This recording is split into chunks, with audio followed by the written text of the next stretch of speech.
आदरणीय दर्शकबिन नमस्कार।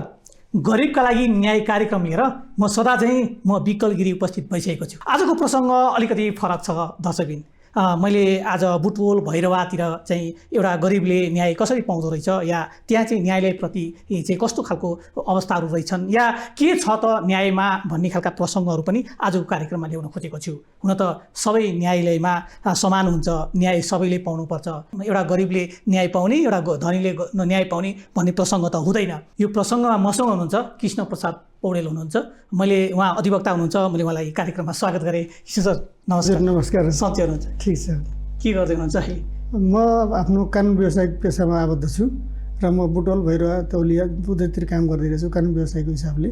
मैले यहाँसँग कुरा गरिरहँदाखेरि एउटा गरिबले न्याय पाउँछ भन्ने प्रसङ्ग चाहिँ मैले हरेकलाई सोध्ने प्रश्न हो। मैले त्यहीबाट कार्यक्रम सुरु गर्न चाहेँ।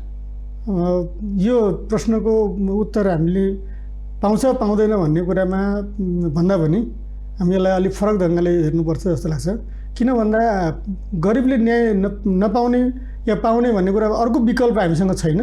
हामीले न्याय भनेको अदालतबाटै पाउने कुरा हो र यसलाई हामी संसारभरि नै हेर्दाखेरि न्याय पाउने न्यायको मन्दिरको रूपमा हामीले चाहिँ बुझेका छौँ। जस्तो त्यसै अनुसार गर्नुपर्ने हुन्छ। बुटवल भैरवाकै विषयमा म अहिले भन्दैछु। तर चाहिँ हाम्रोमा के छ भने पाउँछ पाउन्न भन्ने कुरामा केही कठिनाइहरू हाम्रो आर्थिक रूपमा गरिबले चाहिँ लगाउन नसक्ने कुरा, केही प्रक्रियागतहरू झन्झटका कुरालाई छिटो अतालिने कुरा, त्यो समयको खर्च हुने कुरा र एउटा काम गरी खाने मान्छेले सधैँ अदालतमा जानुपर्ने, धाउनुपर्ने, तारिफ गर्नुपर्ने गर्दाखेरि उनीहरू चाहिँ त्यो अलिकति निराश भयो, छिटो निराश हुने र छिटो जे होस् ल हामी चाहिँ गर्छौँ भन्ने कुरा भएको हुनाले कहिलेकाहीँ त्यो न्याय नपाएको जस्तो देखिन्छ। तर फेरि अदालतबाटै न्याय नपायो भने हामी कहाँबाट पाउँछौँ त भन्दा गरिबले न्याय पाउनुपर्छ, पाउँछ र पाउने ठाउँ पनि यो हो, योभन्दा अर्को विकल्प पनि छैन। त्यसकारण गरिबले न्याय पाउनका लागि हामी दुईवटा कुराहरू चाहिँ अलिकति कठिन भनिरहेका छौँ। त्यो भनेको स्रोत र समय र साधन। हामी यो कुराहरूमा किन भन्यौँ भन्दा हामी सर्वोच्चसम्म पुग्नलाई त्यहाँको गरिबले चाहिँ सक्छै सक्दैन भन्दा धेरै पटक हामी चाहिँ यहाँ आउन सक्ने स्थिति छैन। हामी सकभर जिल्लाबाटै टुङ्ग्योस् नभए जे हुन्छ त्यो रहोस् भन्छ र केही हदसम्मका मुद्दाहरूमा हामी उच्चसम्म जान सक्छौँ। त्योभन्दा माथि जानु पऱ्यो भने थाकिसकेको हुन्छ र भयो जे भयो हुन्छ। कहिलेकाहीँ जिल्लाबाट पनि भयो, हामी चाहिँ अब चित्त बुझे पनि नबुझे पनि अब यस्तै हो भनेर सहने कुराहरू चाहिँ गरिरहेको हुन्छ। त्यो समयसम्मको दुःखले गर्दाखेरि चाहिँ त्यो अवस्था आएको हुन्छ। त्यस कारण कहिलेकाहीँ न्याय पाएन कि भन्ने पनि लाग्छ तपाईँले भने जस्तो। तर फेरि अर्को विकल्प पनि त हामीसँग छैनन्।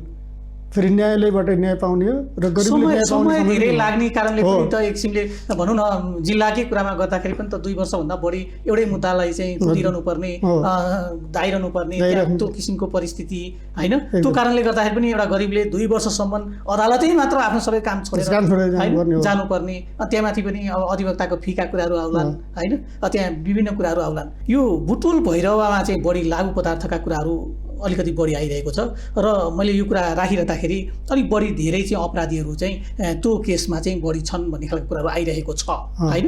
यसलाई त स्वीकार्नु छ यहाँले एकदम होइन।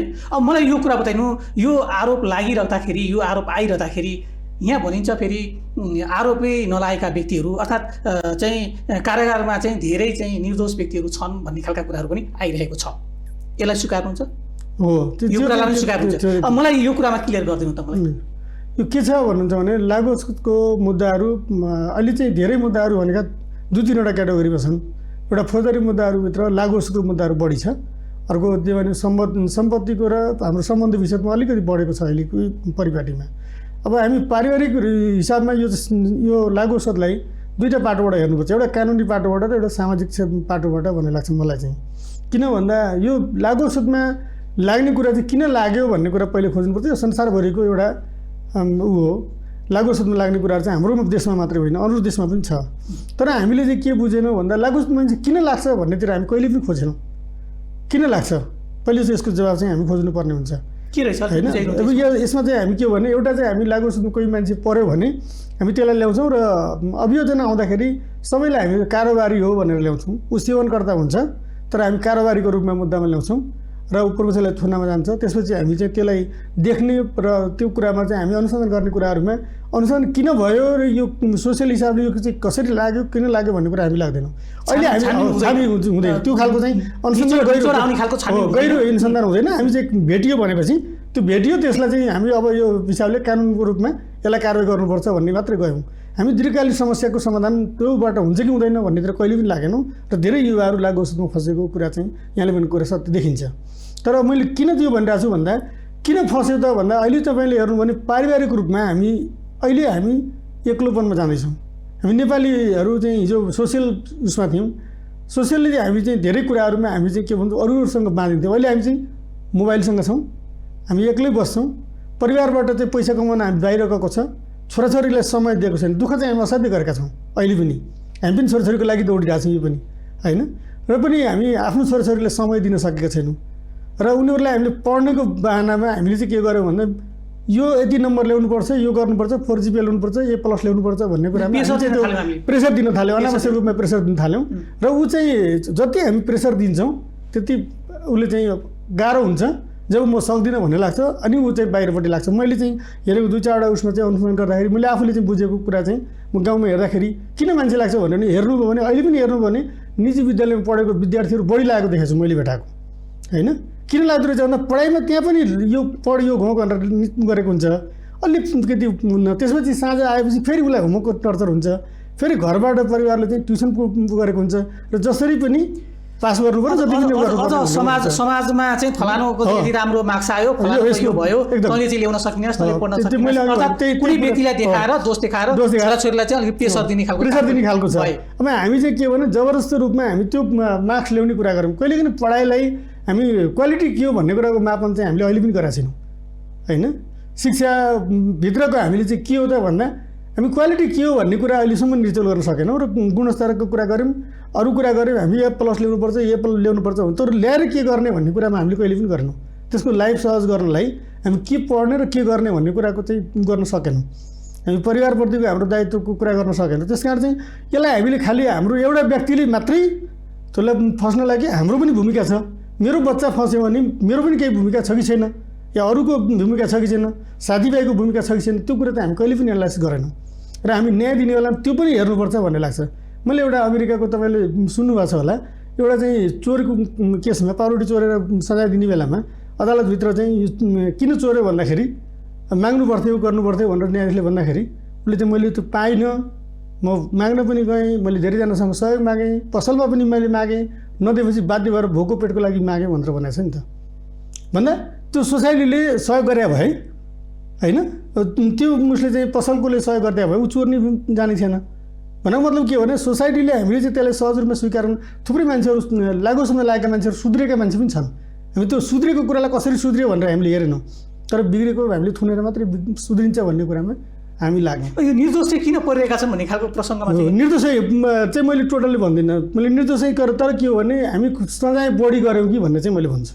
जस्तै सेवनकर्ताको रूपमा गएको कुरा मैले यहाँलाई उदाहरणै दिन चाहेँ। जस्तो हामीमै यहीँ बसिरहेको छौँ, यहाँ चाहिँ अब प्रयोगकर्ता हुनुहुन्छ भने म यहाँसँगै छु भने त म पनि फस्ने कन्डिसन देखियो नि त एकदम होइन। कानुनले त त्यो कुरामा चाहिँ संशोधन हुनुपर्ने होइन हो। जोसँग हामीले चाहिँ के हो भने कसरी भेटियो र उसले कसरी ल्यायो, कसरी राख्यो र कोबाट ल्यायो भन्ने कुरा चाहिँ हाम्रोमा अनुसन्धान गर्ने कुरा चाहिँ भएन। हामी विस्तृत रूपमा हामीले अपराधको अनुसन्धान गर्ने क्रममा कृष्ण सर मैले यहाँलाई प्रसङ्ग राखेँ।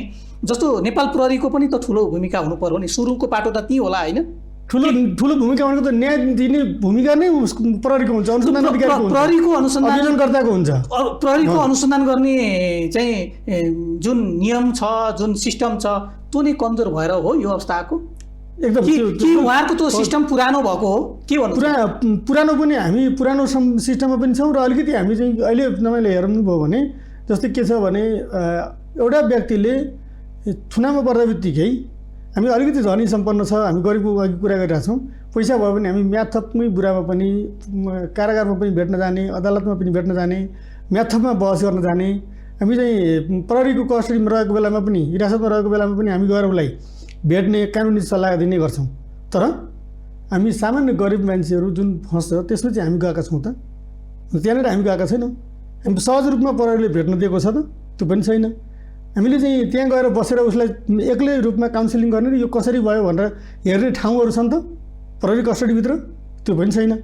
र हामीले चाहिँ सरकारी वकिलले अभियोजनकर्ता जुन छ, अभियोजनकर्ताले सँगै बसेर त्यो चाहिँ किन यस्तो परिपाटी आयो भनेर सोसियल प्रतिवेदन मागेर त्यो हेर्ने कुराहरू भएको छ त? त्यो पनि छैन। भन्दा हामीले अहिले लागु औषधमा हेर्ने हो भने खास उमेरका समूहका उमेर समूहका व्यक्तिहरू चाहिँ लागु औषधमा परिरहेको छ। तर ती लागु औषधमा पर्ने व्यक्तिहरू कसरी परिरहेका छन् भन्दा कसैसँग भेटियो सँगै परेको साथी पनि ऊ चाहिँ गएको अवस्था छ। कसैलाई तपाईँले चाहिँ 2000-3000 पैसा माग्यो, मलाई सापटी चाहियो भनेर भन्यो, उसलाई सापटी दिनु हो, त्यो दिए बापतमा उसले फलानाले दिएर म किन्न आएको भन्यो, त्यो आधारमा उसलाई समातेर ल्याएर ऊ पनि परेको छ। अब त्यसको कुरामा चाहिँ हामी परिवारले पनि लागु औषधमा फस्यो भनेपछि हामीले त्यसलाई फरक तरिकाले हेऱ्यौँ, हामी त्यो समाजले पनि हेऱ्यौँ र उसलाई चाहिँ फेरि हामी घृणा गर्दैछौँ। त्यस कारण चाहिँ मान्छेहरू फेरि झन् उसमा जाँदैछन्। यसको सुधारको पक्ष चाहिँ मलाई बताइन सक्नुहुन्छ? जस्तो कस्तो के गर्दाखेरि सुधार हुन सक्छ? मैले अघि नै भनिसकेँ, सुधारको पाटो भनेको एउटा चाहिँ हामी शिक्षाकै कुरामा अनुसन्धानकै क्रम पनि त दुईटा पाटोमा, एउटा चाहिँ सुधारको कुरामा चाहिँ हामीले भन्यौँ शिक्षा पद्धतिमै हामीले चाहिँ उनीहरूलाई काम प्रेसरको रूपमा भन्दा पनि जुन सहज रूपमा उनीहरूले पढ्ने कुराहरू छ त्यसमा चाहिँ सहज रूपमा लाने र अरू वैकल्पिक सिकाएको कुराहरूलाई हामी लानु सक्छौँ। जस्तै हामी नर्सरी पढ्नेलाई पनि होमवर्क दिएर अत्याधिक गर्छौँ, खेल्ने कुराहरू पढ्ने खेल्दै सिक्दै गर्ने कुरा भन्ने पनि हामी त्यो चाहिँ गर्न सक्छौँ। त्यसलाई अलिकति पढाइमा पनि हामी सुधार्नुपर्नेछ, गुणस्तरीय के हो भन्ने कुरामा हामी छलफल गर्नुपर्नेछ र केलाई मापन गर्ने भन्ने कुरा एउटा मापन गर्नेछ र उनीहरूलाई सहज रूपमा पढाइ चाहिँ के हो भने जीवन सिक्ने पद्धति पनि हो भन्ने कुरा बुझाउनु छ। प्रेसर होइन नि त। तपाईँ भविष्यको लागि तपाईँको लाइफको लागि चाहिँ के गर्ने भनेर भोलिको लागि तपाईँ योजना बनाउँदै गर्ने हो नि त पढाइ त। शिक्षा त्यो होइन, शिक्षा त भोलिको लागि हो नि त। अनि हामी त्यो कुरामा चाहिँ हामी प्रेसर दिएर जबरजस्ती हामी मेरो लागि पढाइरहेको छौँ मेरो बच्चालाई, तर उसको लागि उसले पढाएको छ त, उसले के गर्नुपर्छ भन्ने चाहिँ हामी सोच्यौँ त त्यो हिसाबले एउटा चाहिँ गर्नुपर्ने। हामीले प्रेसर पनि दिन्छौँ, यो बन हैन, उसले एउटा इच्छा के छ एकदम त्यो बच्चाको इच्छा के छ त्यो बुझिरहेका छैन, त्यो बुझिरहेको छैन। उसले कसरी जीवन यापन गर्ने, भोलिको दिनमा के बन्छ भन्ने कुरातिर सोधेर एउटा चाहिँ त्यो एनालिसिस गर्नुपर्ने छ। अर्को चाहिँ हामीले सोसियल्ली पनि हामी चाहिँ के हो भने केही फरक आयो भने पनि त्यो बेटर हो भनिदिनु पर्ने छ। बच्चा फेल हुँदैमा जीवनबाट फेल भएको होइन नि त। एउटा परीक्षामा एउटा परीक्षकले जाँच्दै गर्दाखेरि त्यो कहिले काहीँ गलत हुन्छ नि त। म कहिले काहीँ आफू सम्झिन्छु, मेरो एउटा 4 क्लासमा पढ्दाखेरि एकजना सरले चाहिँ मेरो कपीमा काटेको अर्को सरलाई लगेर देखाउँदाखेरि त्यो सही छ भन्नुहुन्थ्यो र हामी चाहिँ त्यहाँनिर चाहिँ डिबेट गराएर गराएको थियौँ। मेरो अहिले पनि ताजा सम्झना छ। त्यो एकजना सरले त्यो एकदम सही छ भन्नुहुन्छ, एकजना सरले गलत छ भन्नुहुन्छ। भनेको जाँचकीमा पनि त फरक पर्छ नि त कहिलेकाहीँ होइन। भनेको एउटा प्रश्नको उत्तरमा पनि त फरक पर्छ। त्यसकारण चाहिँ हामी हरेक कुरालाई चाहिँ हामीले त्यो यही मेरो मात्रै सही हो भन्ने हिसाबले उसको दृष्टिकोण पनि त हो भन्ने कुरा हामी कहिले पनि विचार गरेनौँ। मैले अलिकति विषय फरकमा गएँ। अब यो फरकमा कहाँनिर गयो भने बहुविवाह र यो बाल विवाह, यसमा तपाईँहरूको जस्तो अहिले बुटवल भइरहेको अवस्थामा चाहिँ के रहेछ भन्ने खालको कुरा हामीले बुझ्न चाहेँ। बढी अब मुद्दाको हिसाबले हेर्नुमा पनि बढी हाम्रोमा सम्बन्ध विच्छेदको मुद्दाहरू छन्, बढी आइरहेको छ। अहिले चाहिँ परिवार प्रति यो सम्बन्ध विच्छेदको कुरा अलिकति मैले किशोर सरलाई फेरि पनि रोकेँ। जस्तो अहिले विदेश जानलाई चाहिँ अहिले एक किसिमले विवाह गर्ने चाहिँ डकुमेन्टको हिसाबले विवाह गर्ने, विवाह गरेर जाने, विवाह गरेर गइसकेपछि चाहिँ फेरि उनीहरू आउँदाखेरि चाहिँ जोसँग विवाह गरेको हुन्छ, एकजना पढेको हुन्छ, एउटासँग सम्पत्ति हुन्छ होइन। अब जोसँग सम्पत्ति छ त्यो विवाह गरेको मान्छेले फेरि यहाँ आएर चाहिँ सम्पत्ति दाबी गरेका कुराहरूको घटनाहरू पनि यहाँ बढिरहेको छ अहिलेको कन्डिसनमा। डकुमेन्टमा चाहिँ विवाह गरे तर बिहा गरेर आइसकेपछि त उहाँ त कमाउन सकेनन्। अब यहाँ आएपछि के गर्न थाल्यो भने उसको विवाह त गरेको त डकुमेन्ट त आधिकारिक छ होइन, त्यसपछि क्लेम गरेको घटनाहरू अहिले बढ्दै गएको कन्डिसन पनि छ। मलाई यो कुरा त छँदैछन्, त्यहाँ त्यो अवस्था छ कि छैन। र अर्को कुरा यो अहिले तपाईँले डिभोर्सको कुराहरू गर्दै जाँदाखेरि कस्तो अवस्था रहेछ मलाई होइन। त्यो दुईवटा पाटो तपाईँले भने जस्तो एउटा हामी अब कानुन रूपमा चाहिँ विवाह नै हो, तर कागजी रूपमा हामीले चाहिँ भन्ने गर्छौँ कागजी विवाह चाहिँ गरेर गएको छ बाहिर र आएर त्यसपछि उनीहरूको बिचमा नभएपछि सम्बन्ध हुने कुरा पनि छैन। त्यस कारण सम्बन्ध विच्छेद गर्ने कुरा चाहिँ भएको छ। तर सम्बन्ध विच्छेद गर्दाखेरि तपाईँले भने जस्तो केही मुद्दाहरूमा सम्पत्ति माग्ने सम्पत्ति लिने भन्ने कुरा एउटा चाहिँ हाम्रो अहिले चाहिँ के भन्छ भने किन छोड्ने भन्ने कुरा, सम्पत्ति चाहिँ लिनुपर्छ पाउने कुरा हो भनेर हामी जबरजस्ती उसले दिनुपर्छ भन्ने कुरा चाहिँ भइरहेको छ। अनि एउटा खालको त्यो मुद्दाहरू छ। केही मुद्दाले गर्दा हामीले चाहिँ सम्बन्ध विच्छेद त्यही मात्रै हो भनेनौँ। एउटा चाहिँ अहिले अर्को मुद्दाहरू के छ भने हामी 2-3टा खालको चाहिँ परिपाटीहरू छन्। डिभोर्स किन भएको छ भनेर हेर्नुपर्छ सम्बन्ध विच्छेदको मुद्दालाई। एउटा तपाईँले भने जस्तो विदेश गयो, विदेश जानका लागि नै विवाह गरेर गएको छ, तिनीहरूको चाहिँ त्यसपछि आएर डिभोर्स गर्ने कुराहरू गर्छ, त्यसमा मुद्दामा आएको छ। अर्को कुरा चाहिँ हामी परिवारप्रति हामी चाहिँ के छ भने बढी महत्त्वाकांक्षा र अहिले चाहिँ हाम्रो बढी छ फ्रिडमको कुरा। अनि पारिवारिक दायित्वभन्दा पनि बढी मैले गर्नुपर्छ, म आफ्नो हिसाबले गर्नुपर्छ, उसले केही भन्नुहुन्न भन्ने छ। अनि अर्कोतिर चाहिँ हामी पारिवारिक उसमा बन्धनमा बाँधिएपछि केही बाध्यताहरू छन् भन्ने कुराहरू छ। अर्को पाटो अर्को अलिकति मैले जोड्न चाहेँ। जस्तो धेरै युवाहरू विदेशिएका छन्, श्रीमती यहीँ भएको अवस्थाले गर्दाखेरि पनि अब यहाँका जुन अवस्थामा बसिराख्दाखेरि चाहिँ अब भनौँ न अब मन बिग्रियो या अब उहाँलाई आफ्नो श्रीमान धेरै टाढा भएको हिसाबले या फेसबुक यी सबै कुराहरूले गर्दाखेरि उहाँ अर्कोसँग लागेको अवस्थाहरू पनि अलिक बढी छन् त यहाँ होइन। यो अवस्थाले गर्दाखेरि पनि डिभोर्स बढी भएको हो कि भन्ने खालको विश्लेषण पनि अलिअलि भएको हामीले सामाजिक सञ्जालबाटै थाहा पाइरहेको अवस्थाहरू पनि छ। मलाई अलिकति क्लियर गरिदिनु न के रहेछ यो दुई तीनवटा डिभोर्स धेरै हुनुको कारण चाहिँ के रहेछ? दुई तीनवटा कुराहरू छ। अहिले हामीले के भन्यो भने यो सम्बन्ध विच्छेदहरूको बढी मुद्दा आएको के रहेछ भनेर मैले यसो हेर्दाखेरि बढी प्रेम विवाहबाट भएको कुराहरू देखिन्छ होइन। मैले आफूले पाएको यो के रहेछ, किन त्यस्तो हुँदो रहेछ भने पनि एकजना हामी जनता गएको बेला भन्नुहुन्थ्यो यो उसबाट साथी र अग्निको लिएकोलाई मेलामा पनि हामी त्यो एउटा मानिरहेको छौँ धर्मको हिसाबले। तर त्योभन्दा पनि केटाकेटी भेट हुँदा बित्तिकै उनीहरूसँग एकअर्कालाई चिन्ने र जान्ने कुराहरू चाहिँ भएको हुन्न र पछि चिन्दै उनीहरूको 3-4 वर्ष 5 वर्ष पुगिसकेका हुन्छ एक्लै अर्कालाई। केटीले केटालाई चिन्ने, केटाले केटीलाई चिन्नुपर्ने हुन्छ अवस्था हुन्छ र कहिलेकाहीँ अलिअलि खटपट आउँदा बित्तिकै त्यो तेस्रो पक्ष जसले लम्बीको काम गरिरहेको हुन्छ हाम्रो विवाहमा त्यो लम्बीलाई गएर गाली गर्ने या माइत बाबुआमालाई दोष दिने, केटाले घरमा आफ्नो बाबुआमालाई जसले बिहा गराइदियो त्यसलाई चाहिँ दोष दिने, लम्बीलाई दोष दिने। त्यसपछि तेस्रो पक्ष लम्बी जुन हुन्छ त्यसले गएर दुवैतिर चाहिँ कुरा गरेर उसले मध्यस्थता गरिदिने हुन्छ। तर अहिले प्रेम विवाहमा के हुँदो रहेछ भने दुवैले दायित्व चाहिँ वहन नगर्ने र एउटा चाहिँ के रहेछ भने जहिले पनि तपाईँ हेर्नु प्रेममा चाहिँ केटाले हार्ने र केटीले जित्ने देखिन्छ।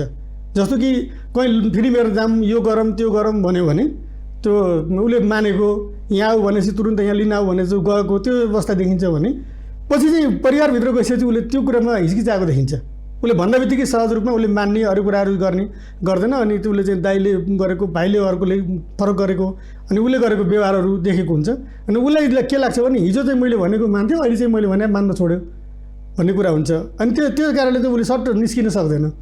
पारिवारिक बाध्यताहरू हुन्छन्, सामाजिक बाध्यता हुन्छन्, अरू कुराहरूले चाहिँ उसले भनेको नमानेपछि के हुन्छ नि उसलाई लाग्छ के भने मलाई चाहिँ मायाले माया गर्न छोड्यो कि बिस्तारै भन्ने कुरा चाहिँ एउटा हुँदो रहेछ। अनि उनमा अलिअलि केही कुरामा मनउटा भयो भने अनि उसले केटीले घरमा भन्ने पनि सक्दैन, केटीले पनि आफ्नो माइतीमा भन्न सक्दैन। त्यस कारण चाहिँ त्यो भन्न नसकेपछि तिम्रो आफ्नो त्यो गरेको थियो बल्ल खायो भन्ने हिसाबको र रेस्पोन्सिबल दुवै नहुँदाखेरि अनि परिवारमा चाहिँ अलिकति अब बेमेल हुने अनि उनीहरूले पनि त्यति धेरै रेस्पोन्स हाम्रो परिवारभित्रको मान्छे भनेर भन्ने काउन्सिलिङ गर्ने त्यो कुरा नहुने अहिले जिम्मेवारी चाहिँ बोध नहुँदो रहेछ।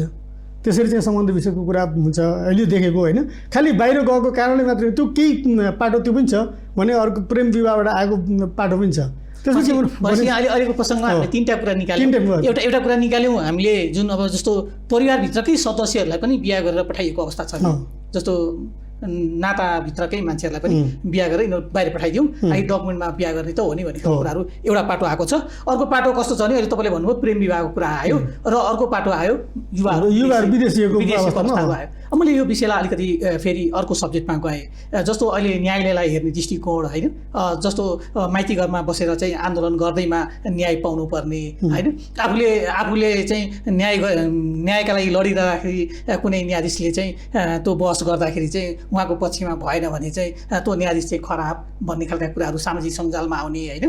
अनि न्यायाधीशले चाहिँ यहाँ भनिन्छ चाहिँ अब बहस गर्दाखेरि चाहिँ झ्याल हेरेर चाहिँ बहस गर्न थालेको अवस्थाहरू छन्, किनकि कति मास छ बाहिर त्यो मासको हिसाबले मैले फैसला गर्ने भन्ने खालका कुराहरू पनि सामाजिक सञ्जालमै हामीले सुन्न पाउँछौँ। ती कुराहरू पनि आइरहेका छन्।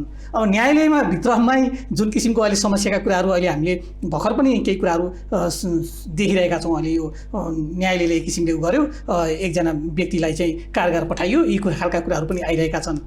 यो अधिवक्तालाई हेर्ने दृष्टिकोणमा पनि अलिकति केही न केही प्रसङ्गहरू आइरहेका छन्। यी सबै कुराहरूलाई सुधार गर्न चाहिँ के गर्नु पर्ला भन्ने प्रसङ्गमा गएँ म।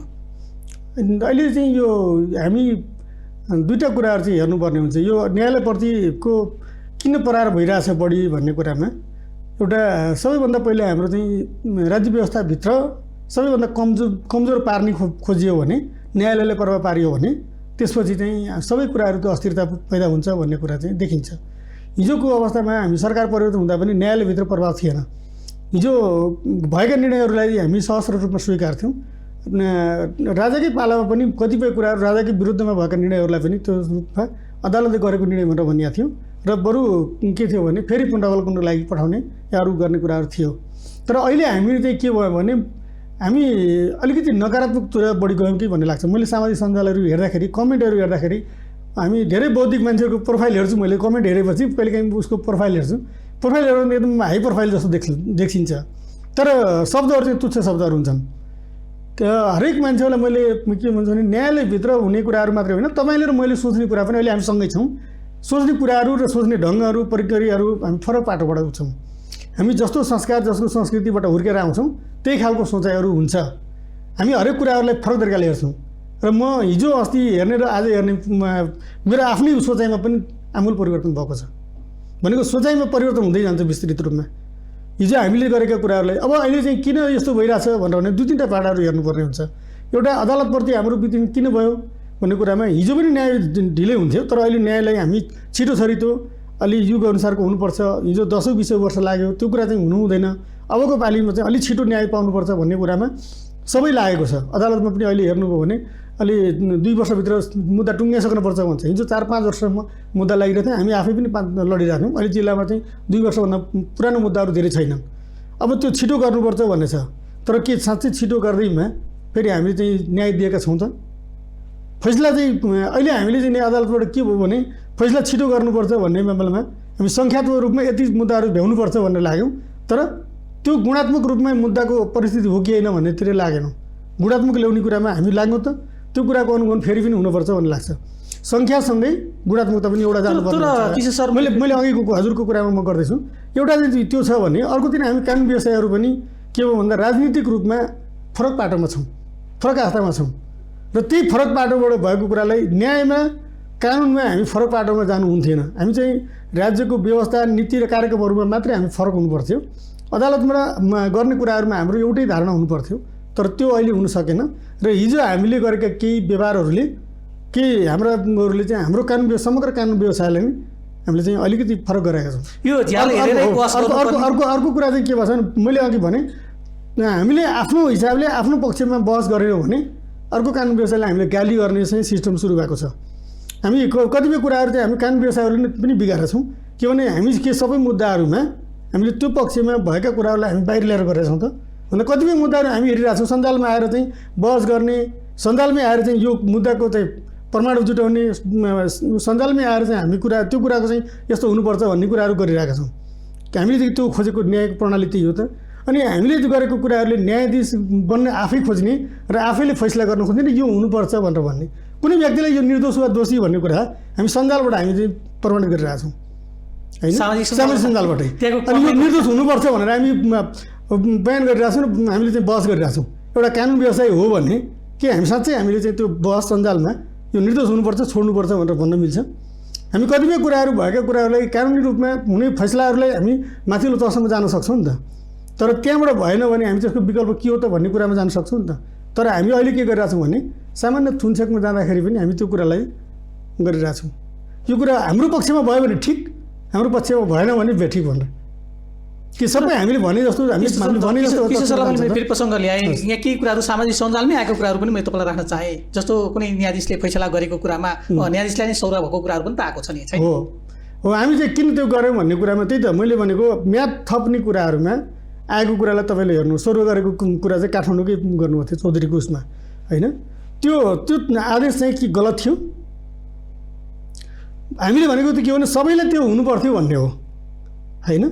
तर हामी के भन्यो 3 दिन 5 दिनकै दिनमा हामी कुन कानुन व्यवसायीले हामीले जुन कुरा उठाइरहेका छौँ ती कानुन व्यवसाय हामी कुन मुद्दामा हामी गएर म्याथपमा प्रश्न गरेका छौँ त? त्यहाँ त म्याथपमा हामी गयौँ, किन? हामी धेरै पैसा पायौँ त्यस कारण बहस गर्न गयौँ। तर हामी एउटा गरिबको उसमा म्याथ थप्न हामी कहिले गएका छौँ? गएका छैनौँ। हो, म्याथ थप्न नगएको कारणले अब हामीले त्यो मुद्दामा चाहिँ के भयो भन्ने कुरा हामी सोचेनौँ र हामी के भन्छौँ भने 25 दिन थुनामा राख्ने अधिकार छ, त्यसमा प्रहरीले कस्टडीमा राख्नुन्जेल 25 दिन राख्छ, त्यसपछि मुद्दा दर्ता गर्छ, त्यसपछि हामी गर्नु। हाम्रो अभ्यास यही हो नि त। तर हामी ठुला नेताहरूको मुद्दामा त हामी चाहिँ गएका छौँ त फेरि होइन। म्याथ थप्न सुरुमै जाँदाखेरि चाहिँ म्याथ किन थप्ने, कति दिन थप्ने भन्ने कुरामा हामी बहस गरिसकेका छौँ। अनि त्यही बहसका आधारमा छोड्नुहुन्न भनेर हामी तर्क गरिरहेछौँ र त्यही बहसका आधारमा छोड्नुपर्छ भनेर भनिरहेछौँ। त्यो त मुद्दाको दोषी निर्दोष नहुँदैमा हामी त्यसलाई चाहिँ हामीले दुईटा तरिकाले हेर्नुपर्छ, छोड्दा के हुने र नछोड्दा के हुने, दुईटा। यहाँले रविको केस ल्याए अब मैले रविको केस ल्याए अब त्यसमा चाहिँ के छ भन्नुहुन्छ भने तपाईँले अहिले मैले भने बुटवलमा चाहिँ रविलाई छुनछेक गर्दाखेरि तपाईँले हेर्नु कतिले गाली गरेको देखियो, त्यो ठिक बेठिक म जान्न, अदालतबाट एउटा भइसकेको कुरामा। तर रूपन्देहीबाट एउटा न्यायाधीशले उसमा छोड्दाखेरि श्रीमती र एकजना कानुन व्यवसायीको होइन जिम्मामा छोड्दाखेरि सञ्जालमा आएन, त्यो कुरा ठिक थियो त? त्यसो भए उहाँहरूको कानुन व्यवसायीले भनिदिनु पऱ्यो नि त, ल त्यो ठिक थियो होइन? त्यसो भए अरू एकजना अर्को मान्छेलाई कसैलाई छोडिदिएको देखाउनु पऱ्यो, त्यो अवस्था छैन। त्यो अवस्था छैन, त्यो अहिलेसम्म त्यस्तो छैन, हामीले थाहा पाएको छैनौँ। छ भने ल्याउनुहोस् होइन, अहिलेसम्म नभएको कुरा त्यहाँ हुँदाखेरि तपाईँ चाहिँ त्यसलाई राम्रो भनिदिनु भयो होइन। तर हामी प्रक्रियागत रूपमा यो अभ्यास गर्नुपर्छ भन्ने छ भने फेरि म त्यो पनि सहमत छु, त्यसमा विवाद छैन। तर अभ्यास त सुरुमा गर्नु पऱ्यो नि त। ल अधिवक्ताले यो कुराहरू हो, त्यही कुरा चाहिँ अरूमा नगर्दाखेरि चाहिँ तपाईँले अरूमा पनि गर्नुपर्छ है भनेर कहिले भन्नु भएन। यही कुरा अरू अधिवक्ताले किन ल्याउनु भएन त? यो त्यो किन ल्याउनु भएन? यही सामाजिक सञ्जालभित्रको डर होला, मलाई लाग्छ त्यो डर। सामाजिक सञ्जालमा धेरै गर्नुहुन्छ, गाली गर्नुहुन्छ, धेरैजनाले गर्नुहुन्छ, धेरैजना न्यायाधीश हुनुहुन्छ सामाजिक सञ्जालमा।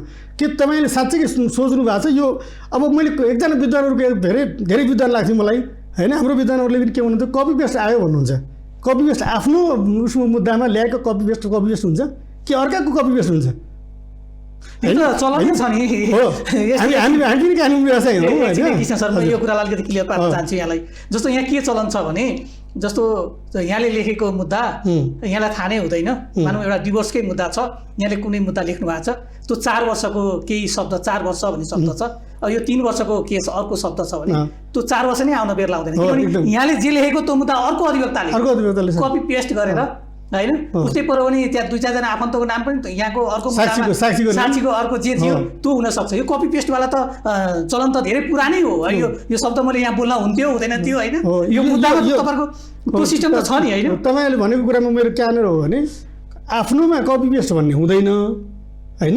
जस्तै तपाईँको मुद्दामा लेखेको कुरा मैले ल्याएँ भने त कपी पेस्ट हो होइन। यो चाहिँ अधिवक्ताले मात्र सुन्नु किशोर सर, यो चाहिँ अधिवक्ताले मात्र बुझ्ने शब्द हुन्, यिनीहरू उहाँले मनन गरिसक्नु भएको छ। मेरो श्रोताले मेरो दर्शकले चाहिँ यो कुराहरू बुझ्नुहुन्छ जस्तो लाग्छ मलाई, किनभने यो कपी पेस्ट के भनेको भनेर। तर म अलिकति प्रश्न दिन चाहन्छु, कुनै एउटा अधिवक्ताले लेखेको मुद्दा अर्को अधिवक्ताले सेम त्यही मुद्दालाई चाहिँ कपी पेस्ट गरेर अनि नामहरू उहाँले हाल्नुहुन्छ, त्यसलाई भन्न खोजेको हो नि त होइन। मैले अब यो कार्यक्रमको अलिकति अन्तिमतिर आएँ, केही कुराहरू आए होइन, केही कुराहरू भएका छन्।